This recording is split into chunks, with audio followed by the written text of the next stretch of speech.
നിങ്ങളുടെ ഇഷ്ട പരമ്പരകളുടെ മുഴുവൻ എപ്പിസോഡുകളും ടെലികാസ്റ്റിന് ശേഷം എക്സ്ക്ലൂസീവായി സൺ നെക്സ്റ്റ് ആപ്പിലൂടെ കാണൂ. ഇന്ത്യൻ ഉപഭോക്താക്കൾക്ക് മാത്രം സൗജന്യം.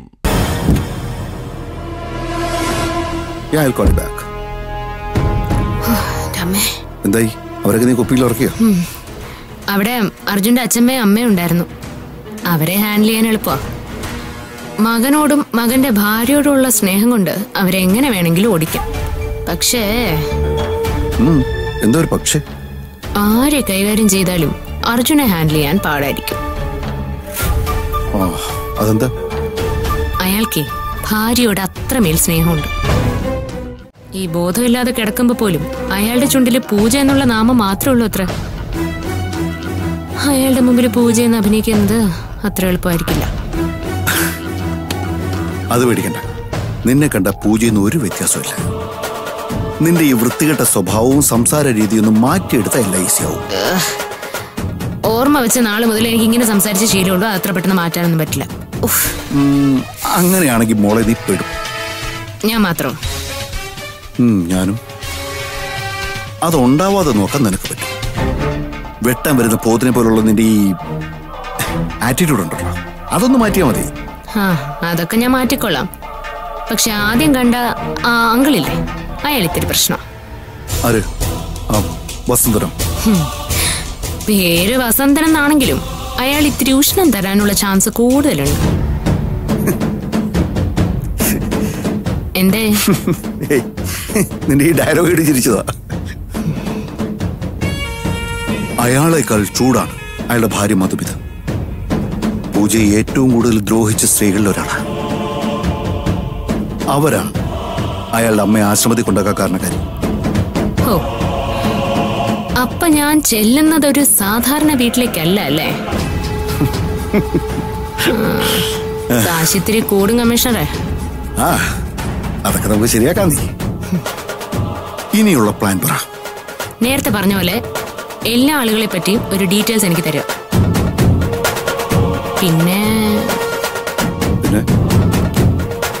പിന്നെ ആക്സിഡന്റ് നടന്ന സ്ഥലം എനിക്ക് കാണണം. അവിടെ നിന്നും പൂജ എത്തിപ്പെടാൻ സാധ്യതയുള്ള സ്ഥലവും എനിക്കറിയണം. എന്നിട്ട് തീരുമാനിക്കാൻ ബാക്കി. എന്നാ പിന്നെ നാളെ തന്നെ നമുക്ക് സ്ഥലത്തേക്ക് പോയാലോ? ഞാൻ റെഡി. ഓക്കെ.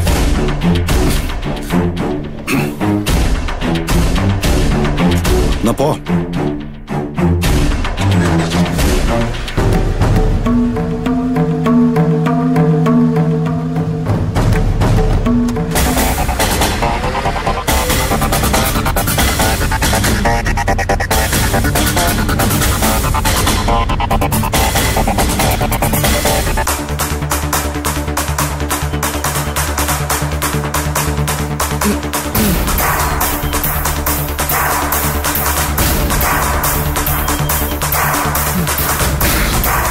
അവിടെ ഹൈ റേഞ്ചിൽ വെച്ച് ഒരു വണ്ടി ഇടിച്ച് താഴേക്ക് മറിയായിരുന്നു അല്ലേ?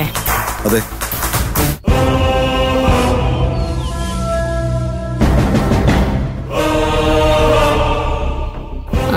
അപ്പോ വണ്ടി താഴെ എത്തും മുമ്പേ പൂജ അതിന്ന് തെറിച്ചു വീണിട്ടുണ്ടാവണം.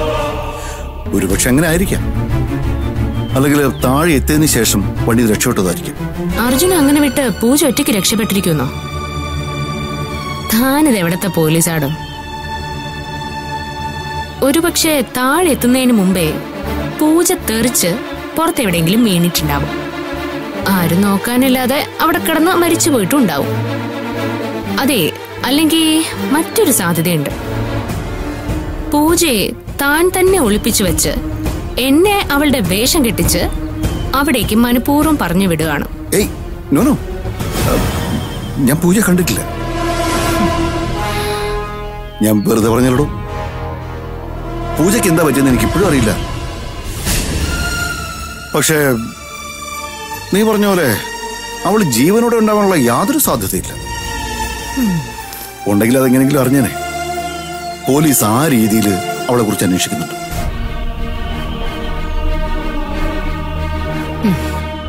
എന്നാ നമുക്കിനി പൂജയാണ് ഞാനെന്ന് ഉറപ്പിക്കാനുള്ള കാര്യങ്ങൾ പഴുതടച്ച് ചെയ്തു തുടങ്ങാം. എന്താ? ഇവിടെ ഒന്ന് താഴേക്ക് പോയാ എത്താൻ സാധ്യതയുള്ളൊരു സ്ഥലം അവിടെയുള്ള ഏതെങ്കിലും ഒരു സർക്കാർ ആശുപത്രി ആയിരിക്കും. തന്നെ ഞാൻ അവിടെ കൊണ്ടുവന്ന് അഡ്മിറ്റ് ചെയ്തതാണെന്ന് ചെല്ലുമ്പം ബോധമുണ്ടായിരുന്നില്ലെന്നും ഒരു കഥ തന്നെയാണ്. അതിനുശേഷം അവിടുത്തെ പോലീസ് സ്റ്റേഷൻ വഴി അർജുന്റെ കൂട്ടുകാരനായ ആ SP അറിയിക്കണം.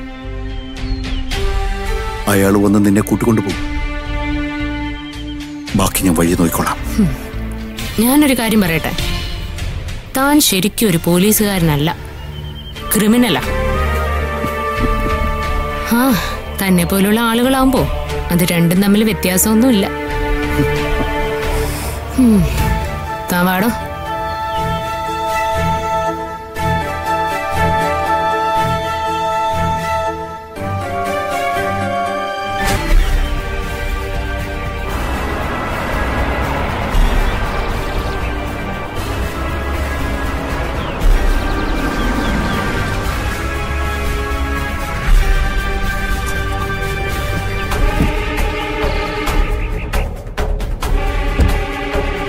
Good evening sir.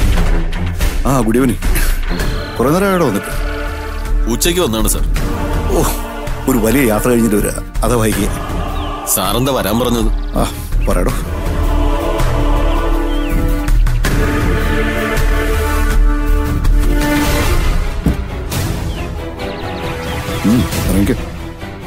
നമ്മുടെ ആള് തന്നെ.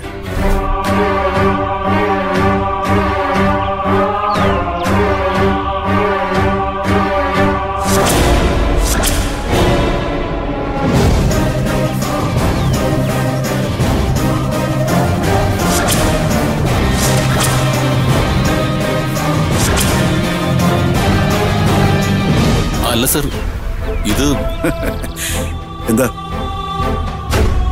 ഇവിടെ പോലീസ് അന്വേഷിക്കാത്ത സ്ഥലമില്ല. സാറിന്റെ കൂടെ ഉണ്ടായിരുന്നോ?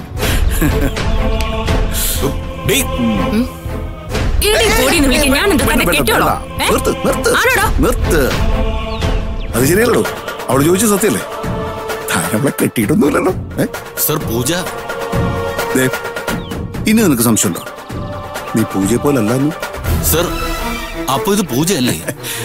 താനേ ഈ കണ്ണിലേക്കൊന്ന് സൂക്ഷിച്ചു നോക്കിക്കേ, എന്നിട്ട് പറ ഇത് പൂജയാണ്.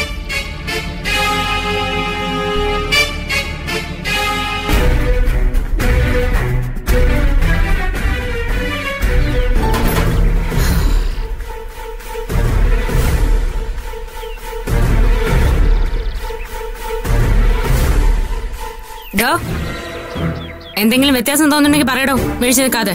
സർ, ആ കണ്ണ് പൂജയുടെ കണ്ണല്ല. അതെ, അതുകൊണ്ട് പൂജയായിട്ട് അങ്ങോട്ട് ചെല്ലുന്നതിന് മുമ്പ് ആ കണ്ണ് നമുക്കൊന്ന് മാറ്റിക്കളയാം. എന്താ?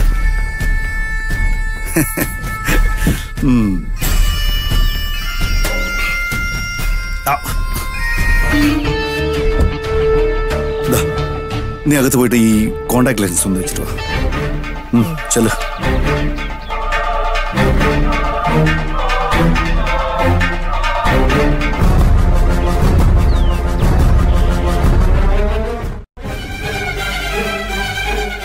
എടോ, ആ വായെന്ന് പൂട്ടി വെക്കേ, വല്ല ഈച്ചയും പറന്ന് കയറും.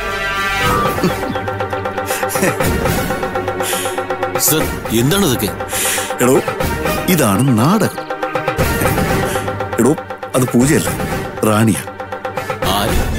റാണി, പൂജയെ പോലെ തന്നെ ഇരിക്കുന്ന റാണി. താൻ അവളെ പൂജ എന്ന പേരിൽ ഞാൻ പറയുന്ന ആശുപത്രിയിൽ അഡ്മിറ്റ് ചെയ്യണം.